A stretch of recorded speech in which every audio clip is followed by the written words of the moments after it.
Franck Millet, je travaille avec mon épouse sur un domaine qui fait un peu plus de 25 hectares. Donc on commercialise 100% de notre production nous-mêmes, en France et à l'étranger. Marché français, c'est à peu près 40%, 60% marché export. Sur 17-18 pays, voilà, des pays qu'on a été visités. On a trouvé des partenaires un peu dans chaque pays, donc maintenant on entretient plus une relation avec leurs clients aussi quand on est invité, voilà, donc c'est assez sympa. On est vraiment au cœur du vignoble de Sancerre. La grosse majorité, c'est du Sancerre, et on est en propriété un petit peu de Menetou-Salon, donc on a un peu plus de 2 hectares de Menetou-Salon. Et le pouilly fumé que l'on le fait uniquement en raisin et en mou, donc c'est uniquement sur l'activité négoce, voilà, et on le vinifie nous-mêmes. Densité de plantation chez nous, elles étaient variables dans le passé, donc on a un petit peu remis le vignoble un petit peu au goût du jour pour l'adapter un peu aussi au matériel. C'est-à-dire qu'on essaye de planter maintenant en largeur à peu près 1,30 m, on fait 1,30 m par 1 m, 1,10 m, voilà.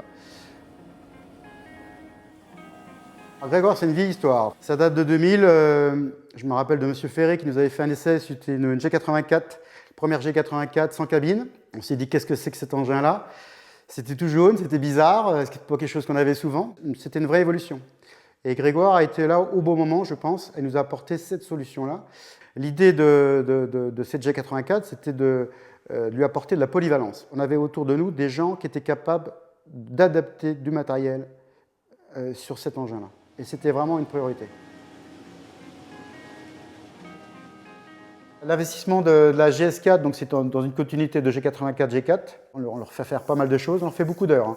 Donc la nouvelle machine vendangée, donc GS4 en 2021, a commencé par faire la tarière. Ensuite, on a fait le broyage.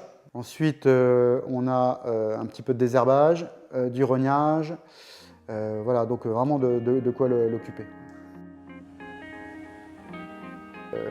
L'avantage de Grégoire, c'est qu'on est aussi bien entouré par une équipe, par aussi surtout les techniciens à la Burt. C'est des gens qui sont réceptifs et puis je veux dire, malgré la masse de travail qu'on leur apporte, c'est quand même des gens qui restent relativement disponibles et c'est quand même des très bons techniciens. Voilà. Quand on voit le parc de machines vendangées Grégoire sur Sancerre, je me rappelle de plusieurs personnes dans les années 2000 qui m'avaient dit que c'était du gadget, c'est une correction de dévers et tout ça. Quand on voit le nombre de Grégoire, vous êtes en train de me le filmer, mais j'ai la route qui est en face de moi. Quand j'ai vu le nombre d'enjambeurs jaunes qui sont passés devant, je me dis quand même que, voilà, peut-être qu'on ne s'est pas planté d'acheter du Grégoire.